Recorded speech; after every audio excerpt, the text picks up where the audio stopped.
Bonjour à toutes, bonjour à tous, bienvenue dans À l'air libre, une émission spéciale aujourd'hui autour du 1er mai. Évidemment, le 1er mai, la traditionnelle fête des travailleurs, et le monde du travail est particulièrement percuté par la crise sanitaire. Il y a les travailleurs confinés, en télétravail, les travailleurs au chômage partiel, ceux qui sont en première ligne, des soignants aux caissières. Pas de cortège syndical, évidemment, en ce 1er mai, ni de manifestation, mais de nombreux appels à briser notre isolement et à dessiner quand même le monde d'après. Alors ce monde d'après, comme on dit, c'est une formule éculée d'ores et déjà, ce monde d'après, on nous l'annonce parfois insupportable, très difficile, avec des bouleversements majeurs. Peut-être aussi est-ce le moment de s'organiser pour que ces sombres prédictions ne soient pas une fatalité. Avec moi, Christophe Gueniot. Bonjour Christophe. Salut Mathieu. Qui sont nos invités aujourd'hui pour cette spéciale 1er mai? On fait une émission en deux temps. D'abord, on va se poser la question comment mobiliser et se mobiliser lors du confinement et après. On aura sur le plateau Nicolas Héringer de 350.org, le gilet jaune Jérôme Rodriguez et Raphaël, qui est une Toulousaine qui s'est retrouvée en garde à vue pour une banderole. Ensuite, ce sera un 1er mai plus traditionnel, entre guillemets, avec de gros guillemets, puisqu'on aura Sophie Binet de la CGT, une inspectrice du travail et un salarié de Monoprix avec lesquels on se demandera ce que le virus a révélé de nos conditions de travail et comment ça va influer nos conditions futures. Merci Christophe. Et dans l'immédiat, vous pouvez nous raconter votre 1er mai sur Mediapart. Nos amis du club de Mediapart ont créé une édition où vous pouvez nous raconter en texte, en photo, en vidéo, votre mobilisation du jour sur votre balcon, dans votre quartier, sur les réseaux sociaux. Vous retrouvez cet appel sur le site, on le voit s'afficher. Et je vous rappelle aussi les deux adresses où vous pouvez nous écrire, alerlibre@mediapart.fr pour nous raconter votre quotidien en ces temps de pandémie et covid@mediapart.fr à la rédaction pour vos infos et documents d'intérêt général. À l'air libre numéro 33 spécial 1er mai, c'est parti.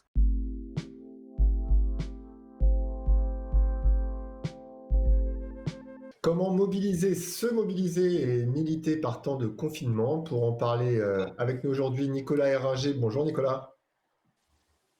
Bonjour. Nicolas Héringer, vous êtes coordinateur global ou mondial de l'ONG 350.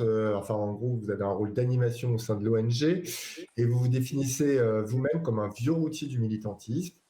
Avec nous également Jérôme Rodriguez. Bonjour. Bonjour. Vous êtes une figure du mouvement des Gilets jaunes, bien connu maintenant, mouvement qui depuis novembre 2018 a organisé des centaines de manifestations, d'occupations de ronds-points et de mobilisations diverses et variées. Et enfin avec nous Raphaël, bonjour. Bonjour. Raphaël, vous habitez au quartier de la Roseraie et il vous arrivez une sale histoire à cause d'une banderole que vous avez installée devant chez vous. On va peut-être commencer par vous et puis déjà signaler qu'il n'y a pas une erreur de cadrage et que vous avez souhaité rester anonyme. Qu'est-ce qui s'est passé alors autour de cette banderole? Racontez-nous. Alors du coup, donc on habite dans une colocation et voilà, on se posait des questions sur, on va dire la politique, du gouvernement, durant la crise sanitaire et ce qui nous a donné l'envie de faire une banderole avec un message «Macronavirus, à quand la fin?» pour, bon déjà d'une part pour exprimer, nous, nos interrogations et pour aussi permettre, aux gens de se questionner là-dessus. Donc ça a commencé, on a commencé à voir des voitures de police traîner. Il y a une commerçante en face de chez nous qui nous a rapporté que la police l'avait questionnée de manière informelle sur est-ce qu'on était un squat, est-ce que nous faisions partie des gilets jaunes, est-ce que combien nous étions dans notre colocation. Il y a une voiture de police qui a stationné devant chez nous, de policiers qui sont sortis pour constater la banderole, des photos qui ont été prises. Donc voilà, jusqu'au jour où il y a 5 policiers qui sont venus devant chez nous, nous ont demandé de sortir et nous ont dit qu'il était interdit d'afficher des messages comme ceci sur la voie publique et qu'il fallait enlever notre banderole. Donc on s'est exécuté immédiatement et à la suite de ça, ils ont demandé un relevé d'identité. Donc j'ai donné le mien et ils nous ont affirmé que voilà, c'était une procédure classique et obligatoire dans ce genre d'intervention et qu'il n'y aurait aucune suite. Donc mensonge complet puisque le lendemain, on a 3 policiers dont une capitaine de police qui est venu à notre domicile, qui ont pénétré notre domicile donc sans mandat, sans autorisation en somme, et qui m'ont remis en fait une convocation pour une audition au commissariat de police. Donc moi j'ai contacté des avocats et je me suis rendue le lendemain à 11 heures parce que j'avais différé le rendez-vous pour avoir du temps pour préparer Mhm. tout ça. Le lendemain à 11 heures, je suis reçue par la capitaine de police qui m'a mise immédiatement en garde à vue. Donc j'ai signé un procès verbal qui attestait que j'étais soupçonnée d'outrage à personne dépositaire de l'autorité publique avec cette banderole. Et donc j'ai été envoyée en garde à vue. Et en geôle, j'ai pu constater aussi des conditions d'hygiène, mais vraiment scandaleuses en période de crise sanitaire. Enfin, on m'a pas proposé de masque, de gants, ni rien. Mhm. Les distances de sécurité ne sont pas respectées, de l'eau croupie dans la geôle, une couverture déjà usagée. Enfin, voilà. Donc, je suis restée 2 heures là-dedans. Mon avocate est venue, nous sommes entretenus et à l'audition, bon voilà, on a essayé de savoir qu'est-ce qui avait fait ça, combien nous étions. On m'a posé des questions aussi à savoir si certaines personnes faisaient partie de partis politiques dans ma colocation, quels étaient nos rapports entre nous. Enfin, voilà, on a fait un tour un petit peu de la question. Et donc, vous êtes ressorti au bout de 4 heures, c'est ça? C'est Euh, ça, oui. et ensuite, il y a eu des suites, notamment pour vos colocataires ou vous-même? Oui, de toute façon, la capitaine de police m'avait bien notifié que ça en resterait pas là, qu'on recevrait des convocations. Il y a 2 jours, tous mes colocataires ont reçu des convocations, là, un peu plus précises, donc en audition libre et avec le motif de l'infraction, donc outrage à personne dépositaire de l'autorité publique. Donc tous ont été entendus, tous ont eu les mêmes questions et à l'heure actuelle, on attend la suite, de la procédure judiciaire. D'accord. Raphaël, vous n'êtes pas seul hein, dans ce cas, puisque, comme l'a raconté Camille Polony dans Mediapart, c'est aussi arrivé à Paris, à Marseille ou encore à Caen, par exemple. Jérôme Mmh. Brizès, vous qui avez été au cœur du mouvement des Gilets jaunes pendant de longs mois, une histoire comme ça ne doit pas vous étonner plus que ça. Non, ça m'étonne pas plus que ça, et c'est surtout qu'aujourd'hui, qu'est-ce que la justice a à faire de ce genre d'affaires, au final? Parce que ça en revient à dire que le moindre petit procureur de province, sans être péjoratif, s'il a le moyen de se mettre quelque chose sous la dent pour satisfaire son président, le président Macron, il ne va pas hésiter à aller au bout de la procédure. J'en veux pour preuve sur certains cas qui me concernent, où à un moment donné, juste parce que mon nom apparaît, ça va aller au bout de la procédure. Je trouve ça aujourd'hui regrettable parce que c'est ce qui met en avant ce défaut de liberté d'expression aujourd'hui que l'on revendique dans la rue en tant que gilet jaune. On se réfère à l'ensemble des amendes qu'on peut subir quand on va en manifestation ou l'ensemble des arrestations arbitraires ou pas, ou privation de liberté ou pas, contrôle d'identité ou pas. Voilà, c'est que la simple continuité de ce qu'on subit depuis 1 an et demi. Et aujourd'hui, je pense que le gouvernement a peur, le gouvernement a vraiment très peur de ce qui va se passer, d'où le déconfinement et la semi-liberté qu'on va nous octroyer d'ici le 11 mai. On voit vraiment qu'il a de grosses craintes parce que, en tout cas, j'en veux pour preuve l'ensemble du mécontentement. Et quand je vois ce genre de banderoles à des balcons et un peu partout en France, je me dis qu'il y a un espoir que les gens ont ouvert les yeux sur ce qui se passe et puissent, grâce à ce genre de banderoles, ouvrir les yeux à d'autres aussi. Nicolas Eringer, vous vous définissez comme un vieux routier des mobilisations, texto. Qu'est-ce que vous pensez? Est-ce que vous avez l'impression que ça se durcit en ce moment, enfin, depuis plusieurs mois, voire années, ou finalement ça a toujours été un peu compliqué et que c'est juste un peu plus visible maintenant? Alors, il faut rendre à César ce qui appartient à César. C'est vous, Christophe, qui m'avez qualifié de vieux routier dans un papier de Mediapart en fin d'année dernière. Autant pour moi. Non, moi je trouve que ce qui est intéressant, c'est que il faut pas oublier effectivement qu'en fait l'année 2019 était une année hyper dense en mobilisation. Pas simplement en France, il y a eu évidemment en France le mouvement des Gilets jaunes, les mobilisations contre la réforme des retraites, mais partout dans le monde, ça mobilisait de toutes parts. Et 2020 était sur des rails à peu près similaires, hein. On peut penser au Chili, au Liban, à l'Algérie, à Hong Kong, etc. Et là, la pandémie, elle stoppe un peu tout ça.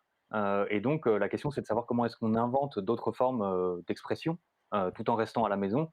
Les banderoles en sont une. Et là où ça devient assez croquignolet, entre guillemets, c'est que juste avant le confinement, je crois que c'était une semaine avant le confinement, le gouvernement avait dit que les rassemblements de plus de 1000 personnes, je crois, étaient interdits, à l'exception de ceux qui participent de la vitalité de la nation, dont les manifestations. Donc dans la première période, il y avait quand même l'idée que oui, manifester c'était important. C'était d'ailleurs avant un samedi de mobilisation contre la réforme des retraites, pour le climat et un acte des Gilets jaunes. Euh, et depuis, on voit que le gouvernement en a rabattu parce qu'il considère que c'est subversif ou dangereux de pouvoir s'exprimer. Donc il y a clairement quelque chose qui se joue là autour, qui n'est pas uniquement anecdotique. Alors, pendant le confinement, Nicolas Eranger, vous avez fait un texte que j'ai vu pas mal circuler sur Twitter. Vous l'avez fait dans Mediapart notamment, mais pas que.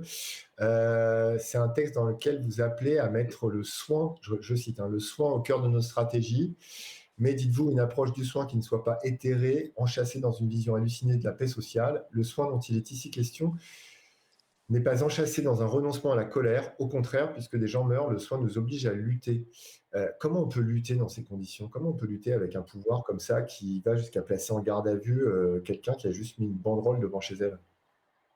Bah, je pense que justement, l'idée, c'est aussi de ce texte, c'était un peu de réhabiliter le soin comme étant une forme de lutte. Je pense que le meilleur exemple, c'est tous les personnels de santé, notamment les urgentistes, qui jusqu'au démarrage de la pandémie étaient en grève. Alors une grève à l'image de ce que peuvent faire des personnels de santé, c'est-à-dire pas d'arrêt, d'interruption des services, d'autres formes de grève. Et cette lutte, elle s'est pas arrêtée. Simplement, évidemment, ils et elles sont en première ligne de la lutte contre la pandémie et ont mis un peu de côté une partie de leurs revendications, ont mis une partie de leur... Il y avait des directeurs de service qui avaient démissionné, par exemple, qui ont repris leur poste, etc. Donc le soin est une forme de lutte, ça c'est la première chose. Et l'autre chose, je pense que c'est un slogan qui est assez évocateur, c'est de dire on peut peut-être être confiné physiquement, mais on ne peut pas confiner notre colère. Et que si on prend soin les unes et les uns des autres, alors chaque mort, dont est responsable en grande partie l'incurie du gouvernement, doit nous mettre en colère et il faut qu'on réhabilite la colère comme étant un sentiment assez noble politiquement et comme étant quelque chose qui est directement connecté effectivement à cette idée de soin et de faire attention les unes et les uns aux autres. Jérôme Rodriguez, vous êtes d'accord avec ça? Vous êtes en colère et vous pensez que le soin peut être une solution? Moi, je suis en colère, mais j'essaie de garder une colère saine pour qu'elle soit constructive. Et la colère, aujourd'hui, elle remonte un peu partout, quoi qu'il advienne. Maintenant, rappelez-moi la question par rapport à ce que disait Nicolas. Par rapport à ce que disait Nicolas, qui dit qu'en fait, il faut à la fois... Ah oui, savoir si le soin, c'était un outil de lutte, je ne sais pas, parce que quelques semaines auparavant, j'avais été invité sur un plateau et on parlait justement de la manifestation des infirmiers qui devait y avoir le lendemain, et il en vient à dire aujourd'hui que la santé, c'est un business. Donc comment ça peut être une lutte, hein? Moi, j'ai eu un chiffre qui vient de Médecins du Monde, sur un rapport de Médecins du Monde. Potentiellement, un cancer, ça rapporte 120 000 € de chiffre d'affaires. Donc comment on peut aujourd'hui lutter avec un outil capitaliste qui sert normalement, prétendument, à soigner les personnes? Donc j'ai un peu du mal à adhérer au discours de Nicolas, qui reste intéressant et peut-être un peu plus à approfondir pour ma part. Mais j'ai du mal à voir ça, en tout cas, voilà. Ça peut être un outil de lutte pour nous tenir en forme, justement, pour continuer à lutter. Donc, continuer de nous maintenir en forme, tous ceux qui nous soignent, tous ceux qui prennent soin de notre santé, pour que nous, on puisse être sur le terrain, j'espère incessamment sous peu, et continuer la lutte.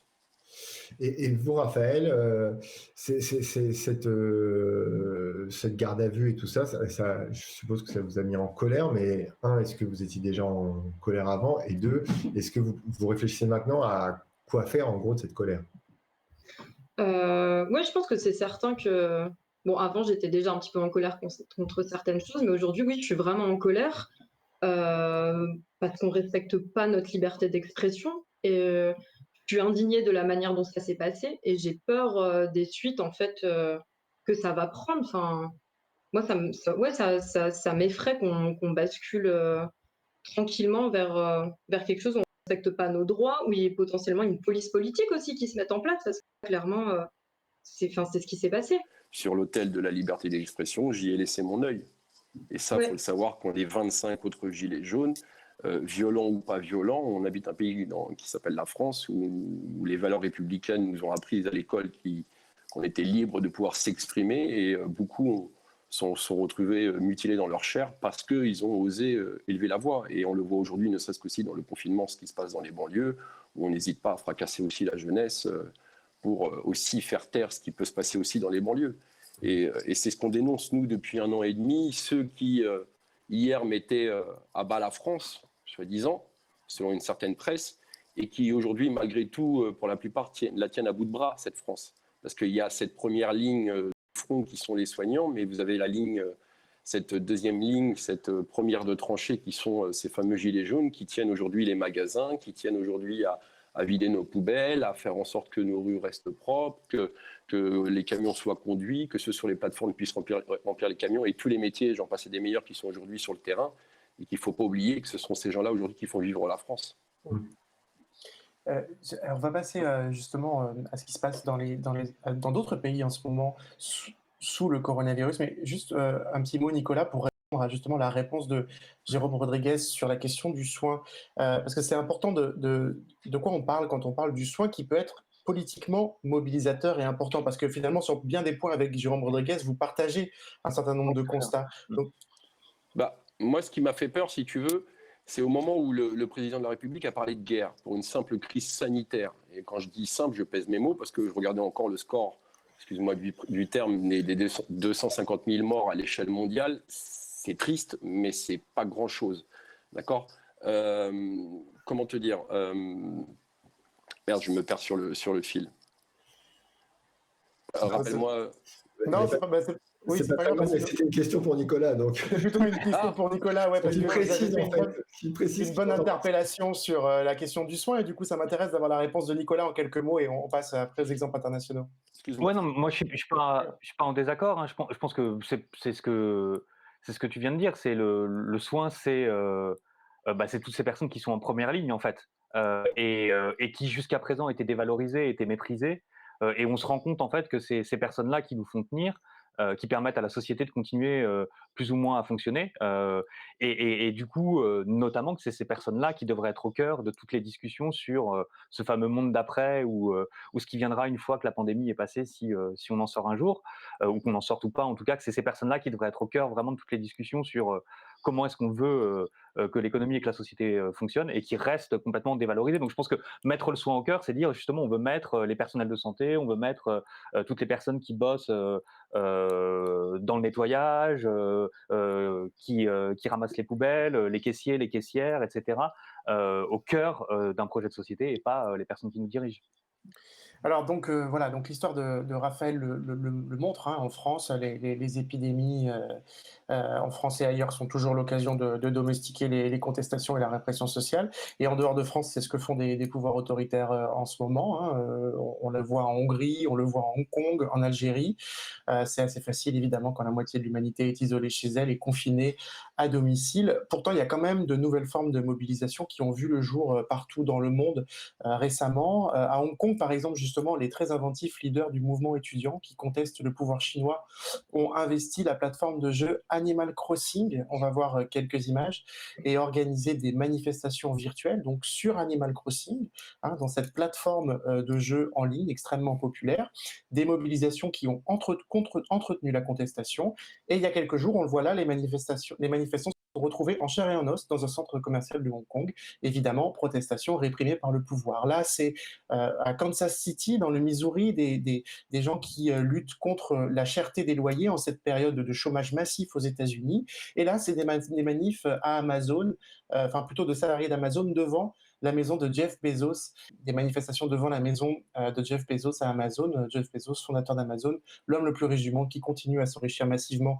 pendant la crise. Et donc cette dernière image qu'on voyait, c'est en Israël, à Tel Aviv, où il y a eu une manifestation de 2000 personnes, je crois, contre le gouvernement Netanyahou, manifestation en distanciation sociale. Hein. On a vu les gens séparés les uns des autres avec des distances réglementaires pour respecter les règles sanitaires. Nicolas Héringer, ces manifestations, ces réponses qu'on voit actuellement, est-ce que c'est surtout une réponse à l'impuissance, un moyen de rester ensemble, de dire voilà, hello, le combat continue, ou est-ce que finalement ça s'inscrit dans le cycle de contestation que tu as décrit décrit précédemment, ou même ça marque peut-être l'évolution de quelque chose de nouveau? Si on doit manifester pendant des mois de cette façon-là, quoi, isolés les uns des autres, sur des places en respectant la distanciation sociale, comment ça va se passer? Ouais, là, je pense que l'une des grandes questions, ça va être la durée. Pendant combien de temps est-ce qu'on va être contraint, ou pendant combien de temps on va accepter d'être contraint de manifester comme ça? Parce que peut-être qu'aussi à un moment donné, voilà, il va falloir remettre en question certaines des libertés dont on accepte de se priver, à juste raison à mes yeux, mais au moins temporairement. Euh, D'abord, je pense que la première chose, c'est que le fait qu'il y ait des mobilisations à distance ne signifie pas nécessairement qu'elles sont sans impact. Le fait qu'Amazon, par exemple, ait été condamné à fermer ses entrepôts et à ne plus rien vendre qui ne soit pas des biens de première nécessité en France, c'est le résultat d'une mobilisation Tout à portée fait. par des organisations comme Attac, les Amis de la Terre, Solidaires, etc. Et évidemment, d'abord et avant tout, les salariés de ces entrepôts.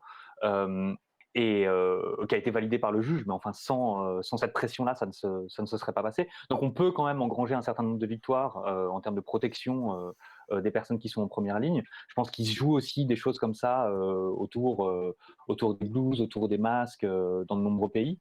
Euh, et l'idée, c'est quand même d'être visible et de pouvoir faire entendre la colère et le désaccord, parce que sinon, le risque est effectivement grand qu'en restant chez soi, on ait l'impression d'une espèce de concorde générale, qu'on est toutes et tous plus ou moins d'accord avec ce qui se passe. Enfin, c'est ça l'enjeu de la rhétorique guerrière. Je pense que c'est pour ça que Macron et plein de chefs d'État et de gouvernement nous parlent de guerre. C'est que la guerre, c'est l'unité nationale, et si on exprime des désaccords, on fait Mmh. sédition, et c'est quelque chose qui nous fait risquer la cour martiale. Donc, il faut résister à la logique de guerre, et résister à la logique de guerre, c'est notamment faire entendre sa voix, faire entendre sa colère. Et juste une petite question et après on passera évidemment la parole à Jérôme Rodriguez pour répondre, mais et pour prolonger la discussion, mais est-ce que, parce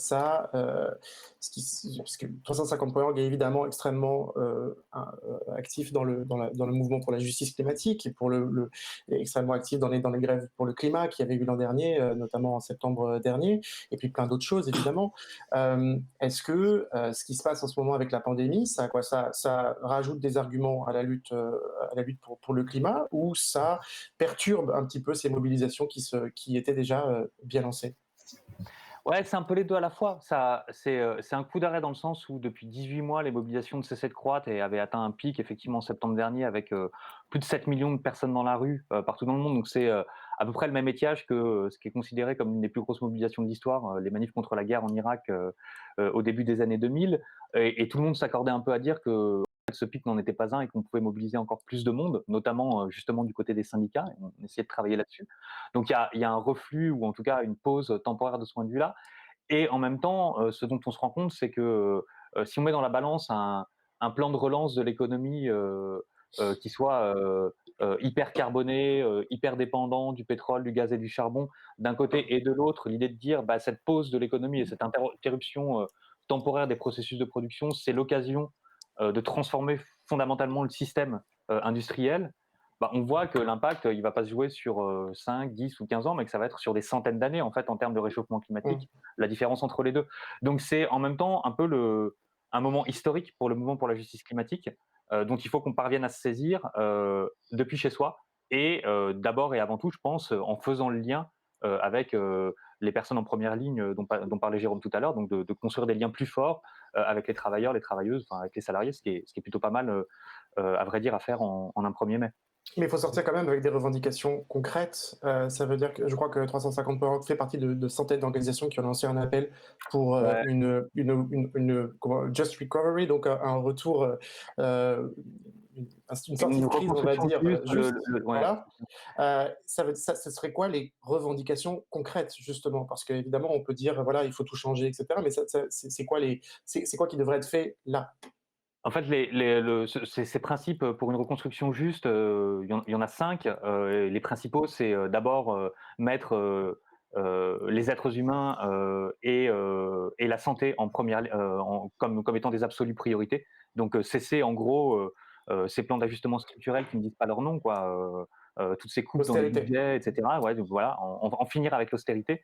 Ça, c'est la première chose. La deuxième chose, c'est de dire protéger les individus, protéger les salariés, protéger les droits collectifs et les droits individuels. Et puis l'autre chose qui est relativement importante dans les discussions qu'on a actuellement, c'est ne pas renflouer les grandes entreprises et leurs actionnaires, et encore moins les grandes entreprises et les actionnaires des secteurs les plus polluants, mais avoir des politiques de soutien aux ménages, aux personnes, et conditionner les aides qui sont versées aux entreprises à la question de leur reconversion vers des activités qui ne sont pas polluantes et qui sont justement directement consacrées aux soins.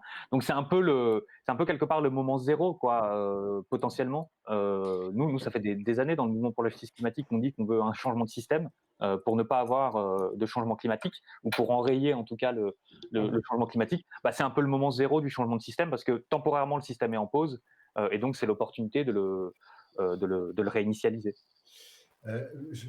Jérôme Rodriguez, là-dessus, peut-être un mot. Alors, je pense que vous allez partager dans les grandes lignes le constat de Nicolas, mais j'aimerais bien savoir concrètement, là, le déconfinement va commencer, il va être très très progressif.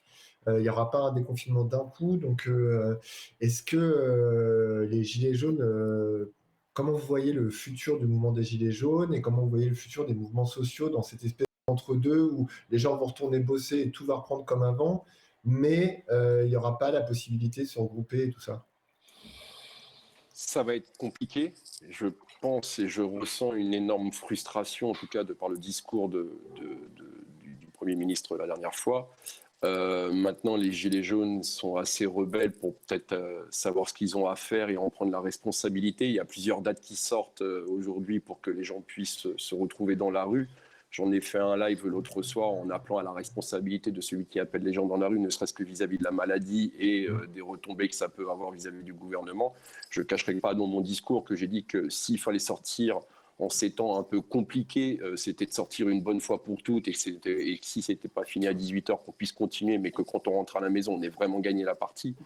Tout ça pour rebondir que si le monde de demain doit être écrit, je n'ai pas la prétention de savoir comment il se doit d'être écrit. Je rejoindrai simplement sur le côté humain. Et s'il y a un côté humain, il y aura les soins et tout ce qui s'ensuit derrière.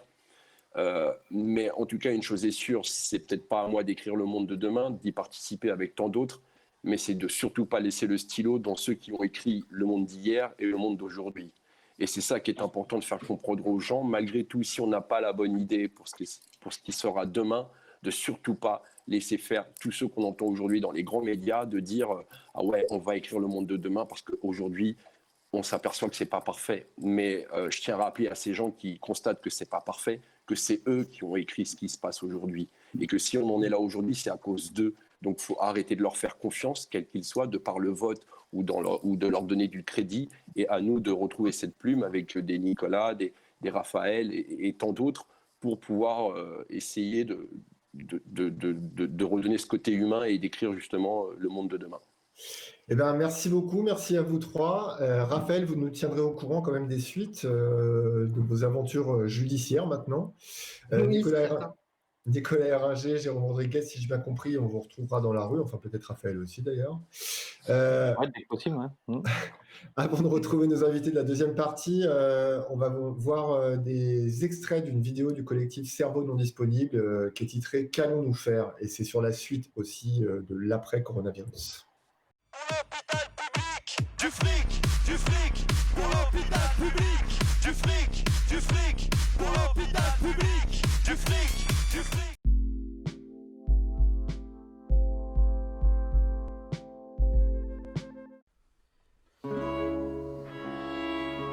Il n'y a qu'une question, la mère de toutes les questions. Que va-t-on faire du reste de nos vies? Notre vie, celle de nos parents, celle de nos enfants, celle de nos amis, celle de nos amours. Des milliers de personnes vont mourir de cette épidémie. C'est terrible. Mais que va-t-on faire, nous, les millions d'individus qui allons continuer à vivre? Il nous reste peut-être quelques années à vivre, quelques décennies tout au plus. Nous voulons évidemment les passer près de nos proches, de notre famille. Nous voulons être en bonne santé et pouvoir vivre décemment, dignement. Il n'y a pas de honte à aspirer à de tels désirs. Les choses sont plus que limpides. Ceux qui veulent dans notre monde doivent œuvrer à une révolution. Il n'y aura pas de changement de l'intérieur de ce système. Le pouvoir et les médias ne cessent de présenter les révolutionnaires, les gilets jaunes et autres écolos radicaux comme des assoiffés de violence, de destruction, voire de mort. Mais qui est responsable de centaines de milliers de vies détruites? C'est mort du Covid, c'est mort de la pauvreté, c'est mort du chômage, c'est mort de la misère. Nous sommes encore en vie, enfermés, isolés, réprimés, mais nous sommes encore en vie et capables de tout renverser, de tout changer, de tout reconstruire, capables de faire surgir l'après, capables de changer le cours de nos vies, de celles de nos parents, de nos enfants, de nos amis, de nos amours. N'ayons pas peur de mourir, car nous allons tous mourir. Mais profitons de nos vies pour faire surgir le beau, l'amour, le bonheur, pour donner au plus grand nombre l'opportunité d'une vie heureuse. Pour y arriver, il faudra se battre, vraiment, physiquement, moralement, juridiquement, socialement. Nous en sommes capables.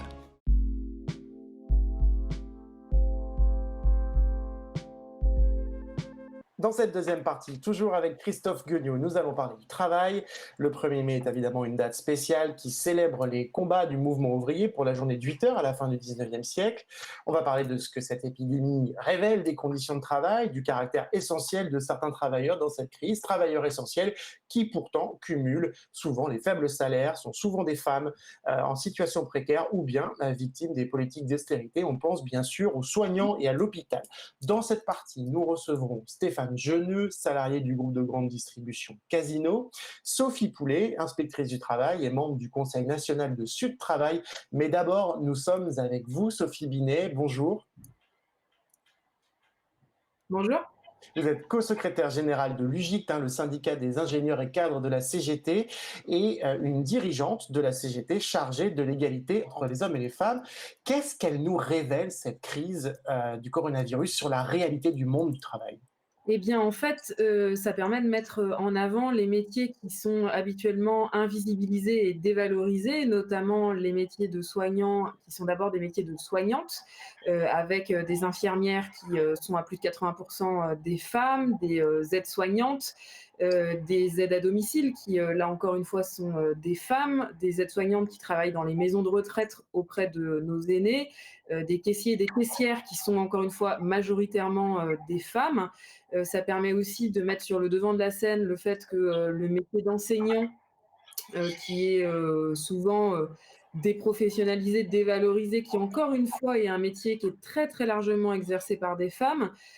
Comme depuis 2 mois, tous les parents ont été sommés de faire l'école à leurs enfants, on s'est bien tous et toutes rendu compte que être enseignant, c'est un métier, ça ne s'improvise pas. Et donc, le point commun de tous ces métiers, c'est qu'ils sont occupés majoritairement par les femmes. Je pourrais également parler des métiers de nettoyage, tous les métiers du nettoyage, les métiers du soin, les métiers du relationnel, les métiers des services à la personne. Ils sont majoritairement occupés par des femmes, ils sont tout simplement indispensables au fonctionnement de notre société et ils ont en commun d'être dévalorisés socialement et financièrement et d'être très mal payés. Par exemple, les infirmières en France, la France est le dernier pays de l'OCDE en termes de niveau de rémunération des infirmières. Et pour ce qui concerne la rémunération des enseignants et des enseignantes, on est à peu près au même niveau en bas de classement de l'OCDE.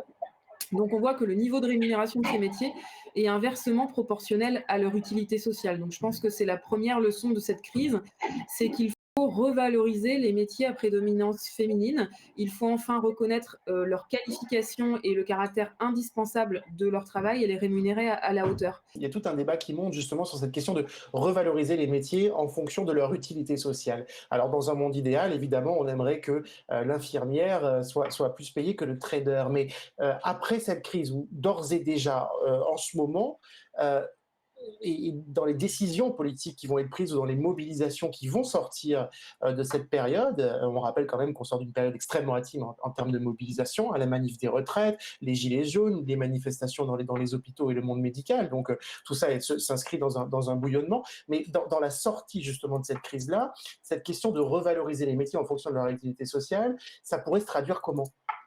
Très concrètement, en fait, c'est pas seulement la question de l'utilité sociale, c'est aussi tout simplement la reconnaissance des qualifications de ces métiers, la reconnaissance de la pénibilité, la reconnaissance du niveau de responsabilité exercé. Ça fait des années que les organisations syndicales, les féministes se battent pour ce qu'on appelle la revalorisation des métiers à prédominance féminine.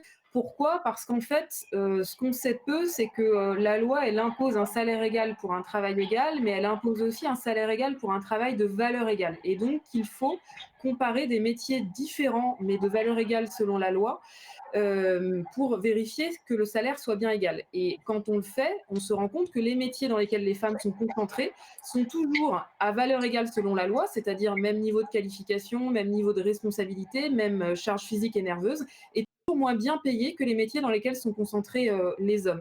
Par exemple, le métier de sage-femme, qui est un métier qui a un haut niveau de qualification, bac+5, un niveau de responsabilité extrêmement important parce qu'il s'agit de vie et de mort, eh bien, les sages-femmes de la CGT, elles ont comparé leur niveau de rémunération avec un métier de valeur égale selon la loi, qui est celui d'ingénieur hospitalier, qui, dès l'embauche, touche environ 400 € par mois de plus. Bon, les ingénieurs hospitaliers ne sont pas très bien payés, mais ils ont déjà, dès l'embauche, 400 € par mois de plus que les sages-femmes. Et alors, sur le déroulé de carrière, ça s'approfondit de façon très importante. Tout cela ne tient pas au hasard, en fait, ça tient au fait que dans les métiers qui sont majoritairement occupés par les femmes, les qualifications ne sont pas reconnues au prétexte que ce seraient des compétences naturellement féminines. Le fait d'être calme, d'être patient, de savoir calmer des personnes, de savoir mettre au monde des enfants. Jusque-là, pendant longtemps, ça a été considéré comme une science de bonne femme, entre guillemets. Ouais. Et donc, il y a un problème de déqualification de ces métiers du fait des stéréotypes liés à l'infériorité des femmes. Et c'est d'ailleurs la dévalorisation des métiers à prédominance féminine, c'est un des facteurs clés qui explique qu'il y ait toujours 26% d'écart de salaire entre les femmes et les hommes. Quand on compare des femmes et des hommes qui occupent le même métier, si je prends le salaire d'un homme infirmier et d'une femme infirmière, il n'est pas très différent. Par contre, le salaire est très différent si on compare une sage-femme et un ingénieur hospitalier, si on compare une assistante de direction qui est sur un BTS tertiaire avec un BTS industriel, occupé majoritairement par des hommes dans des métiers techniques ou de logistique. Voilà un des facteurs importants d'écart. Et donc, très concrètement, qu'est-ce qu'il faut faire ? Il faut tout simplement appliquer la loi et garantir un salaire égal pour un travail de valeur égale et donc revaloriser financièrement tous ces métiers dans lesquels les femmes sont concentrées. Il ne s'agit pas d'octroyer une prime ponctuelle comme là le gouvernement vient le faire de façon scandaleuse. Il faut revaloriser l'ensemble des grilles et revoir toutes les grilles, que ce soit dans la fonction publique ou dans le privé. Et je tiens à dire que l'État est directement responsable puisque une bonne partie de ces métiers sont d'abord concentrés dans la fonction publique, ce qui donne au gouvernement des moyens d'action directe. Et puis, par ailleurs, le gouvernement peut agir en direction du patronat. Il suffirait de conditionner les aides publiques qui sont de plus en plus massives au fait qu'il y ait des négociations de branche qui s'ouvrent sur ce sujet pour que enfin la loi soit appliquée. Nous avons pour cela lancé une grande pétition sur Change pour exiger une revalorisation des métiers à prédominance féminine. C'est une pétition qui est unitaire, portée par l'ensemble des organisations syndicales. Christophe. Ces métiers, Sophie Binet, ils ont un autre point commun, nonobstant le fait que ce soit occupé beaucoup par des femmes, c'est que ce sont des métiers qui sont un peu dans le soin. Et alors, c'est une notion, le soin, le care en anglais, qui avait été porté par Martine Aubry il y a une dizaine d'années pendant la primaire de la gauche. Mais plus juste avant vous, sur le plateau, il y avait Nicolas Héringer d'une ONG 350.org qui lui aussi dit qu'il faut mettre le soin au cœur de l'après, entre guillemets. Comment vous voyez les choses ? Comment est-ce que cette notion, les notions de solidarité, d'entraide pourraient venir sur le devant de la scène dans les mobilisations à venir ? Nous, c'est une question qu'on a travaillée depuis longtemps dans le champ syndical, notamment au plan international, où nous avons une campagne que nous menons au niveau mondial avec la Confédération syndicale internationale à laquelle la CGT est affiliée, qui dit qu'il faut investir dans ce qu'on appelle l'économie des soins au sens large, c'est-à-dire tout ce qui est dans les soins aux personnes, prise en charge des personnes dépendantes, donc la petite enfance, les personnes âgées dépendantes, mais aussi bien sûr la santé, l'éducation, les services publics. Pourquoi est-ce qu'on a construit cette campagne? Et c'est d'ailleurs le comité des femmes de la Confédération syndicale internationale qui l'a fait. C'est moi qui, au titre de la CGT, représente la France dans le comité des femmes de la CSI.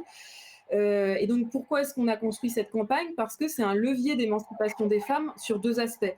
D'abord, parce que ça permettrait enfin de professionnaliser des secteurs entiers dans lesquels les femmes sont concentrées, des secteurs qui sont précaires, sous-payés, voire qui dépendent de ce qu'on appelle l'économie informelle, c'est-à-dire qui sont assumés par les femmes, mais de façon non rémunérée dans le cadre des tâches domestiques qui, je rappelle, les tâches ménagères sont toujours à 75% assumées par les femmes. Donc la prise en charge des personnes âgées, des personnes handicapées, des enfants, c'est toujours très majoritairement assumé par les femmes. Donc professionnaliser ces secteurs, c'est permettre de créer des milliers d'emplois et de permettre, notamment dans les pays en développement, à de l'économie informelle de trouver un statut salarié et dans nos économies développées de revaloriser ces métiers, sortir de la précarité, reconnaître les qualifications.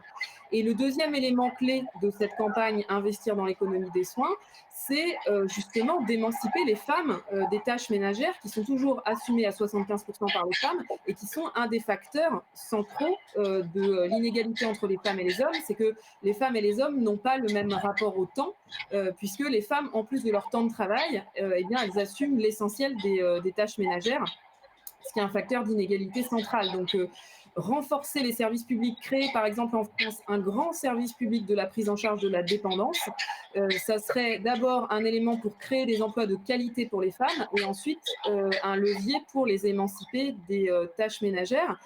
Et puis enfin, le dernier aspect extrêmement important sur cette question, on a entendu en début de semaine la polémique sur les dividendes versés aux actionnaires de Korian.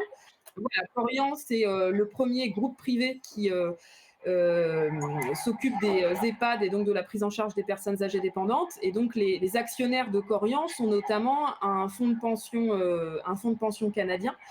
Et donc pourquoi est-ce que je parle de Korian? Parce que la prise en charge des personnes âgées dépendantes, c'est ce que le capital appelle la, ouvrez les guillemets, silver economy. Donc on voit que c'est un levier de rentabilité qui a été identifié de longue date par la finance, dans lequel notamment les fonds de pension investissent énormément, avec une financiarisation de la prise en charge de nos aînés.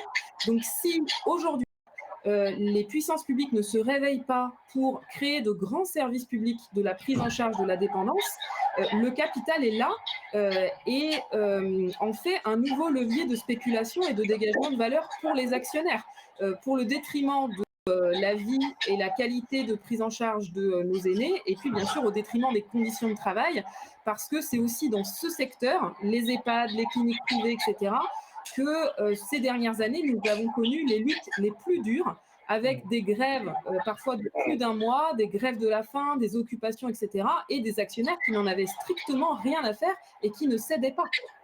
Il y a quelque chose, pour terminer, dernière question, parce que c'est important. La CGT, votre organisation, avec d'autres organisations, aussi des ONG, Attac, Greenpeace, Oxfam, des syndicats étudiants, Solidaires, dans des organisations assez différentes. Vous avez co-signé un appel qui s'appelle Plus jamais ça, on va le voir s'afficher, qui réclame un changement de cap pour un futur écologiste, social, féministe et démocratique. Donc avec une relance, notamment une relance beaucoup dans la transition écologique et énergétique, défossiliser l'économie, ce qui n'est pas forcément évident pour certains pans, par exemple des syndicats et notamment au sein de la CGT. Ça provoque toujours évidemment beaucoup de discussions. On sait qu'à la sortie de cette crise, on est dans une crise où il y a une explosion de la précarité, du chômage, le risque derrière de l'austérité, parce qu'on va nous dire qu'il va falloir rembourser tout ce qu'on dépense aujourd'hui. La menace, évidemment, de l'extrême droite, qui va être très importante.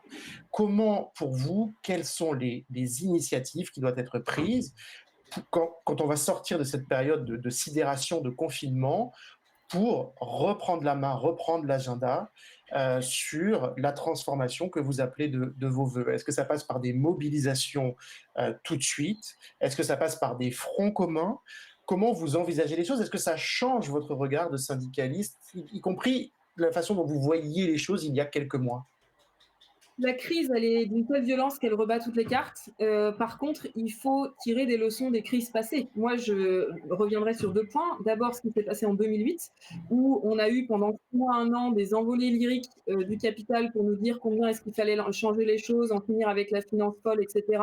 Tout Mmh. ça pour aujourd'hui être dans un contexte où il y a encore plus de dividendes versés qu'avant 2008 et où les risques prudentiels et les placements à risque ont encore été augmentés par rapport à 2008. Donc non seulement il n'y a pas eu de régulation, mais encore on a continué à déréguler. Et enfin, en France, on a réussi à gagner 2-3 ans de répit, mais on a fait payer l'addition de la crise aux salariés, au monde du travail, en France comme dans le monde entier. Donc nous, plutôt moins que la Grèce, l'Espagne et l'Italie, mais les réformes régressives que nous avons dû encaisser par la suite, notamment en matière de droit du travail, elles sont directement liées aux suites de cette crise avec ce que Naomi Klein appelle la stratégie du choc, qui pleinement s'est appliquée en France. Donc, premier gros point de vigilance, tous les discours sur le monde d'après, vous allez voir, on va tout changer, grande vigilance. Et par contre, le deuxième point, le deuxième gros enseignement, c'est que c'est ce qui s'est passé après des crises terroristes, où à chaque fois, on nous a dit, on est dans une situation exceptionnelle, il faut mettre un dispositif d'exception. Et à chaque fois, ces dispositifs d'exception, comme la crise n'était pas ponctuelle, mais s'installait dans la durée, ces dispositifs d'exception se sont installés dans la durée et se sont normalisés. Et là, c'est exactement la même chose qui est en train de se passer aujourd'hui, avec une crise sanitaire qui nous a été présentée comme une crise temporaire, qui devait seulement durer 1 mois et demi. Là, on voit qu'elle va durer 1 an, 2 ans, voire plus, jusqu'à ce qu'on ait un traitement ou un vaccin. Et du coup, au prétexte de cette crise, on nous impose une augmentation énorme du temps de travail, une mise entre parenthèses du Code du travail, des attaques centrales sur nos libertés avec cette application Stop Covid que le gouvernement veut mettre en place, qui ne serait pas du tout temporaire. Et d'ailleurs, nous, dans les négociations que nous avons avec le patronat, maintenant, le patronat nous parle clairement de nouvelle normalité. Donc, on voit bien qu'il ne faut surtout pas s'en remettre à des lendemains qui chantent, qui seraient très éloignés. Mais ce qu'il faut, c'est dire que le jour d'après se construit maintenant et que c'est maintenant, à travers les conditions de la reprise, que les discours doivent se traduire en actes ou pas. Et donc, l'enjeu, c'est d'inverser cette stratégie du capital et nous, dans l'autre sens, de cranter des avancées. C'est-à-dire, là, du fait de la crise sanitaire, économique, sociale, exiger des mesures d'urgence exceptionnelles. Je pense, par exemple, là, il y a des faillites d'entreprises qui commencent malheureusement. Tout à fait. Il faut mettre en place des mesures exceptionnelles de financement, de droits de reprise pour les salariés, de protection de notre économie vis-à-vis des fonds vautours ou des fonds souverains. Et derrière, il faut que ces mesures s'installent dans la durée et nous permettent de reprendre la main sur la maîtrise de notre outil économique et industriel. De la même manière, on voit bien que dans l'urgence, on a relocalisé une partie de la production des masques. Il faut que ça s'installe dans la durée pour que nous puissions reconquérir notre souveraineté. De la même manière, les risques sanitaires extrêmement importants doivent nous permettre de mettre en place un droit d'alerte, d'alternative, de refus, notamment pour l'encadrement, pour que les cadres ne soient plus, comme aujourd'hui, sommés de se soumettre ou de se démettre et d'appliquer des directives en contradiction totale avec l'intérêt général. La liste pourrait être longue, mais en gros, nous pensons que c'est comme ça qu'il faut envisager le jour d'après, c'est-à-dire un jour d'après qui s'incarne tout de suite maintenant à travers des mesures immédiates qui donnent le ton, qui permettent de changer la donne et de cranter derrière les changements. Merci beaucoup, Sophie Binet. On va se tourner maintenant vers nos 2 autres invités et on va parler bien sûr des gens en première ligne. Et les gens en première ligne, justement, c'est des gens comme vous. Stéphane Jeuneux, bonjour. Bonjour. Stéphane, vous avez 27 ans, vous vivez à Paris, vous travaillez à Paris, vous êtes étudiant en master de gestion des collectivités territoriales, mais aussi salarié à temps partiel dans un Monoprix, enseigne du groupe Casino, donc à Paris. Et vous avez bien sûr travaillé pendant le confinement. Déjà, comment ça s'est passé dans les magasins pendant le confinement, pendant que beaucoup de gens étaient confinés, mais que vous travailliez dans les rayons ou à la caisse? Alors, dans un premier temps, lorsqu'on a travaillé pendant le début du confinement, il faut savoir que les équipes ont été fortement réduites, notamment dû au chômage partiel ou qui est en congé ou des personnes qui ont été malades. Et on a travaillé dans des conditions assez difficiles parce qu'on n'avait pas d'équipement au départ. Donc, ni gel, ni gants, ni masque. Donc, voilà, c'était une situation assez compliquée du confinement. Est-ce que la situation s'est arrangée par la suite? Alors, on a dû on a dû mettre beaucoup de pression pour avoir les équipements adéquats. Donc, on a eu finalement ces 2 dernières semaines du gel, des masques et des gants. Mais c'est aussi suite au fait que plusieurs personnes, dont moi d'ailleurs, sont tombées malades parce qu'on n'avait pas justement d'équipement. Donc, j'ai des collègues qui ont dû faire des arrêts. Moi-même, j'ai dû faire un arrêt. Et on a aussi un collègue, par exemple, dont la mère a été en réanimation. Alors, on ne sait pas si c'est lui qui lui a transmis le virus en venant travailler ou si c'est l'inverse, quoi. Donc, c'était assez difficile. Mais bon, là, ça va un peu mieux. Le magasin a décidé quand même de fournir un équipement, donc on est un peu plus protégé, quoi. Donc vous avez été malade, d'autres collègues ont été malades. Quelle C'est était ça. cette ambiance avant même que, enfin, j'imagine que tout le monde, du coup, le fait que les gens tombent malades comme ça donne une ambiance assez particulière, non, entre les collègues? Ben, effectivement, c'est une ambiance assez particulière et ça ne donne pas envie d'aller travailler, quoi. Je sais que moi, personnellement, ma copine, par exemple, avait peur pour moi, elle ne voulait pas que j'aille travailler. Mais bon, c'est vrai que quand on est étudiant et en situation un peu précaire, c'est assez compliqué. Donc, on n'a pas trop le choix, quoi. On n'a pas de chômage partiel. Mmh. Ouais. Comment vous avez vécu ça? Le fait que justement une partie de la population soit comme ça confinée chez elle et encouragée à rester chez elle confinée, ceux qui d'ailleurs souvent étaient vos clients, et que d'un autre côté, il y ait toute une partie du pays comme ça, des gens qu'on juge essentiels, qui de fait ont prouvé qu'ils l'étaient, qui prennent des risques.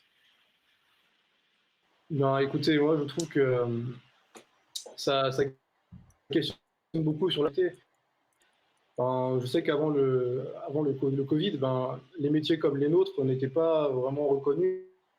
Donc voilà, mais après le corona, une fois que toute la population a été confinée, on nous a un peu applaudis comme des héros et on a un peu, comment dire, revalorisé ces métiers-là. Mais bon, suite à ça, avec cette histoire de prime, on se rend bien compte qu'au final, ce n'était que des mots, quoi, on va dire. C'était plus de la communication pour nous faire travailler, quoi.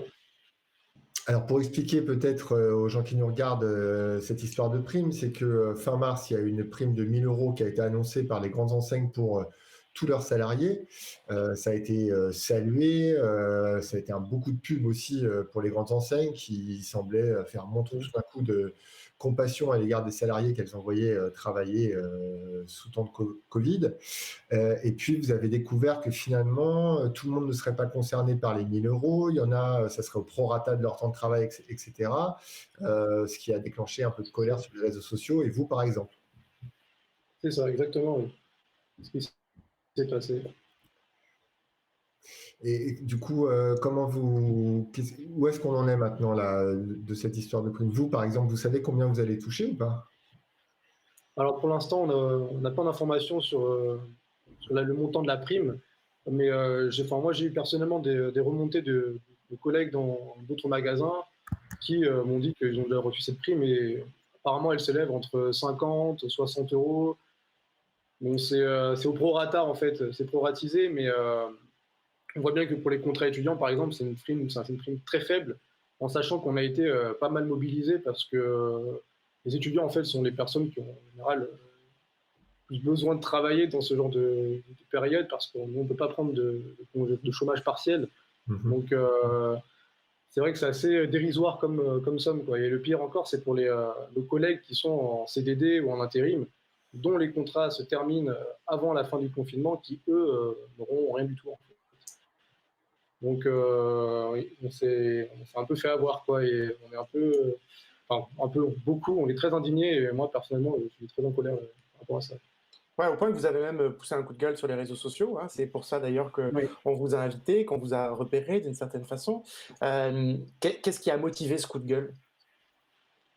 Alors, ce qui a motivé ce coup de gueule, c'est l'indignation, parce que premièrement, au début du confinement, lorsque le gouvernement, notamment M. Le Maire et Mme Pénicaud, ont annoncé ces primes, Ça a suscité beaucoup de joie déjà pour beaucoup de monde, je pense. Moi, personnellement, ça m'a fait plaisir en me disant que bon, je vais aller risquer ma santé, mais je sais que derrière, je vais quand même être récompensé. Dire qu'on est des héros, des deuxièmes lignes dans cette guerre, ce n'est pas que des mots, quoi. Effectivement, là, avec les dernières annonces qu'on a eues sur les conditions et les critères, effectivement, ça a suscité beaucoup de colère. Et donc, j'ai un ami qui lui aussi travaille chez Monoprix, Josépé, donc qui a eu l'idée justement de faire ces vidéos-là. Donc, on les a fait. Et, le but, c'était vraiment d'alerter sur ce qui se passait en ce moment dans la grande distribution, dans les commerces alimentaires, quoi. Et votre indignation, elle a eu un écho. Je crois que vous avez eu pas mal de réponses. Oui, on a eu pas mal de réponses. J'ai beaucoup d'étudiants surtout qui sont venus me parler, qui m'ont expliqué un peu leur situation et comment ça se passait pour eux. Et effectivement, on vit des choses assez similaires, quoi. Et pour beaucoup, justement, les primes ont été proratisées et beaucoup ont des primes assez ridicules, quoi, par rapport à ce qui a été promis à la base. Et il faut savoir aussi que Carrefour, par exemple, j'ai vu ça il n'y a pas longtemps, donne apparemment des primes sans conditions, sans critères. Donc, je ne comprends pas pourquoi le groupe Casino ou d'autres mettent des conditions alors qu'on a tous risqué notre vie, quoi. Sophie Poulet, vous êtes membre du Conseil national de Sud Travail, inspectrice du travail vous-même. Ce que raconte Stéphane, c'est un regard sur le monde du travail aujourd'hui sous le coronavirus. Est-ce que ça vous étonne? Bonjour déjà. Bonjour. Alors, pas vraiment, effectivement. Non, ce qu'a dit Stéphane, c'est-à-dire l'absence de protection individuelle au début de la mise en place du confinement. Ça, c'est effectivement des choses qui ne nous étonnent pas parce que personne n'était préparé à cette crise sanitaire et les entreprises alimentaires n'y étaient pas plus préparées que les autres. Donc, effectivement, ça, c'est des choses qui nous ont été remontées assez rapidement, en sachant que nous, à l'inspection du travail, on a été très rapidement en difficulté. En fait, on a été quasiment mis en veille pendant de très nombreuses semaines, avec des grandes difficultés, par exemple, ne serait-ce que pour joindre l'inspection du travail. On a été placé en travail en distance. Donc, alors c'est bien parce que ça a permis de nous protéger en tant qu'agents. Donc, on demandait effectivement, nous, à notre employeur de nous protéger. Donc, ça, c'était normal. Sauf que très rapidement, on s'est rendu compte que ça ne nous permettait pas d'exercer nos missions et de pouvoir ne serait-ce que répondre aux demandes des usagers. Il n'y avait pas de moyen de nous joindre, par exemple, les premières semaines. On ne pouvait nous joindre que par mail, ce qui restreint quand même les communications. Donc ça, c'était la première difficulté d'exercice de nos missions. Mais évidemment, on a quand même eu quelques remontées. On a été informé, par exemple, par des CHSCT, enfin des CSE maintenant, de la mise en place de droits d'alerte dans certaines entreprises. Donc le droit d'alerte, ça permet en fait à un moment donné d'alerter l'employeur d'une situation de danger grave. Et c'était souvent lié à l'absence d'éléments de protection individuelle. Aujourd'hui, l'inspection du travail, elle est toujours dans cette situation parce que vous ne pouvez pas aller dans les entreprises, vous ne pouvez pas faire de contrôle sur pièce. Et par ailleurs, le gouvernement vous dit il faut relancer la machine, il faut challenger les entreprises dans certains secteurs. C'est ce qu'a dit la ministre du Travail, Muriel Pénicaud, c'est son expression. Les entreprises, notamment du BTP, elles s'étaient beaucoup plaintes que les entreprises du BTP ne voulaient pas faire forcément travailler leurs salariés au début de la crise. Donc, est-ce que vous avez les moyens de travailler dans ce contexte-là ? Alors en fait, il y a deux problèmes. Le premier, c'est l'organisation du travail, de nos missions. Donc la Direction générale du travail, donc c'est le ministère du Travail, en fait notre autorité centrale, elle a pris plusieurs instructions pour dire que nos interventions devaient être limitées au regard de la gestion de la pandémie. Donc limiter nos interventions, soi-disant pour des interventions essentielles, donc c'est par exemple faire des enquêtes en matière d'accident du travail, c'est justement répondre aux droits d'alerte.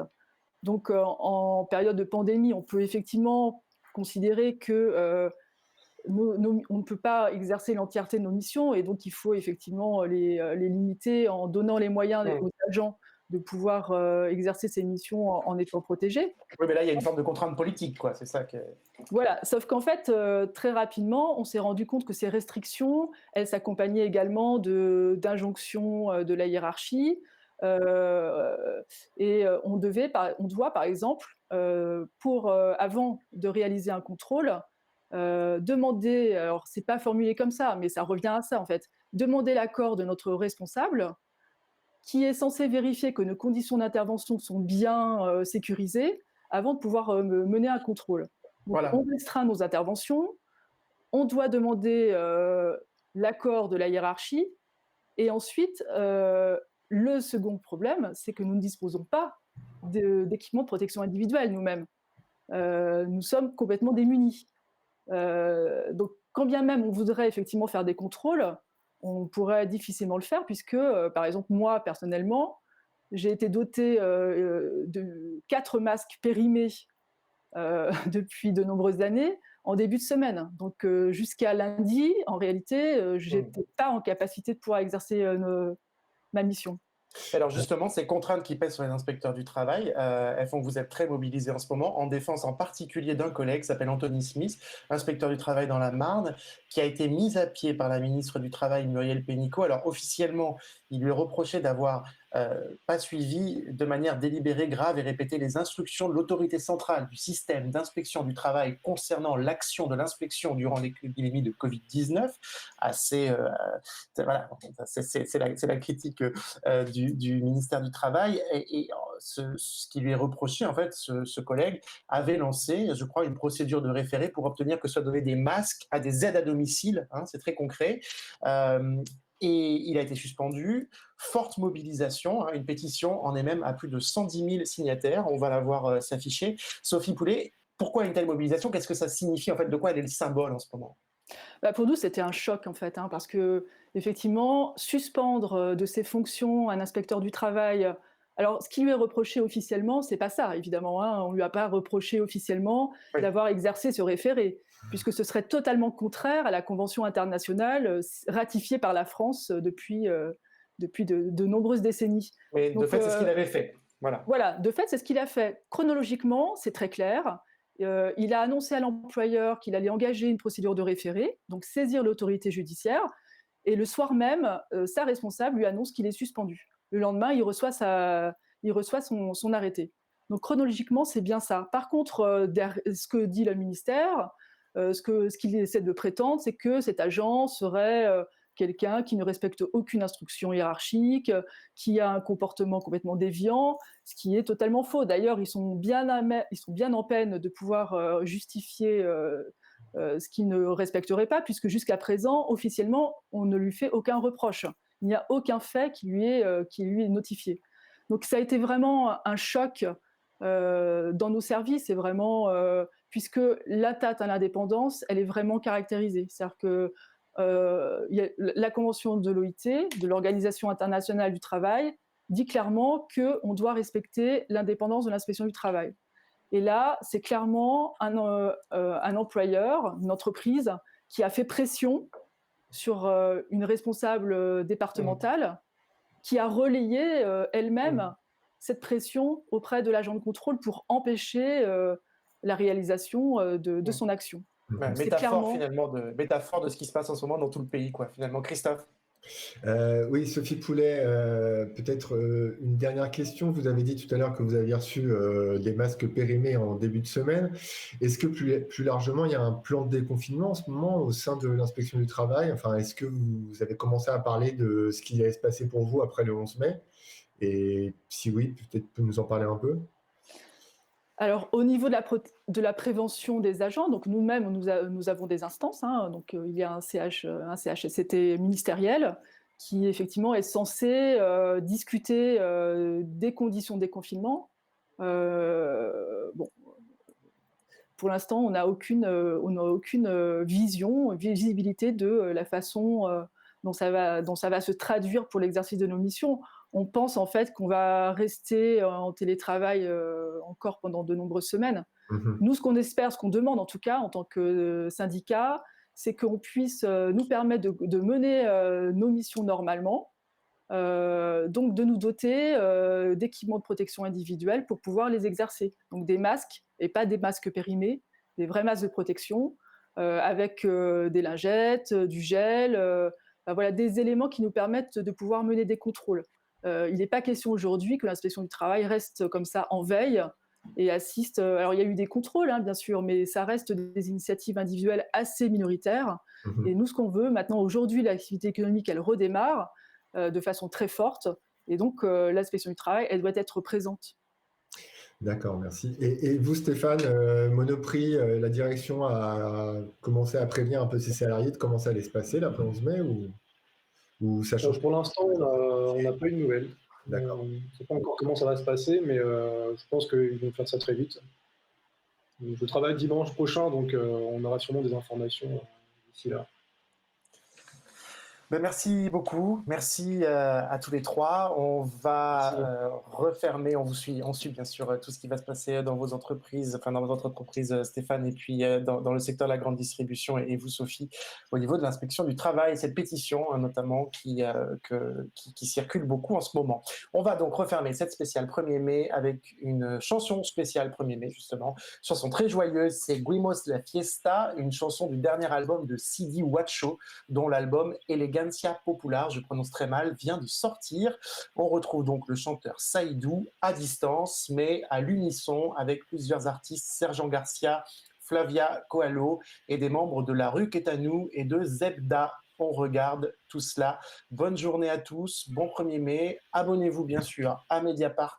Vous savez que nous vous informons uniquement grâce aux abonnements. Et on vous dit avec Christophe, à lundi. À lundi, Christophe. À lundi. Bonne journée.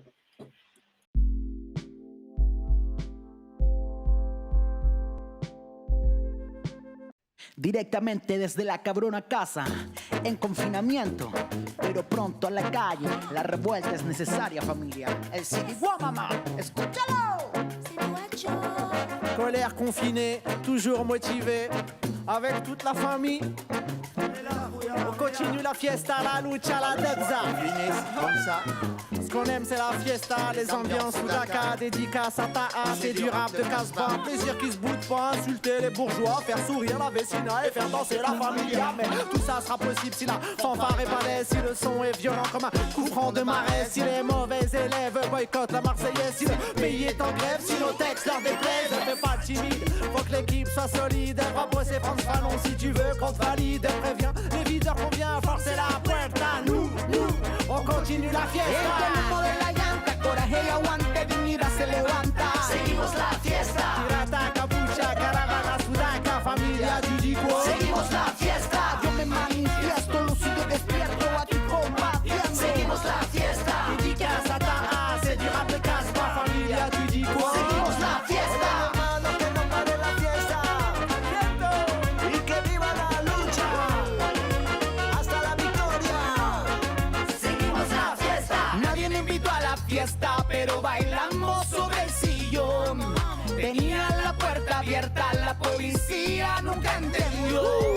Nos vamos a la calle a apagar el televisor. No tragamos tus mentiras, se le acabó la función. Salta, grita y escribe en la pared. Si sigo respirando, rebelde quiero ser. Ya no tenemos miedo, no hay nada que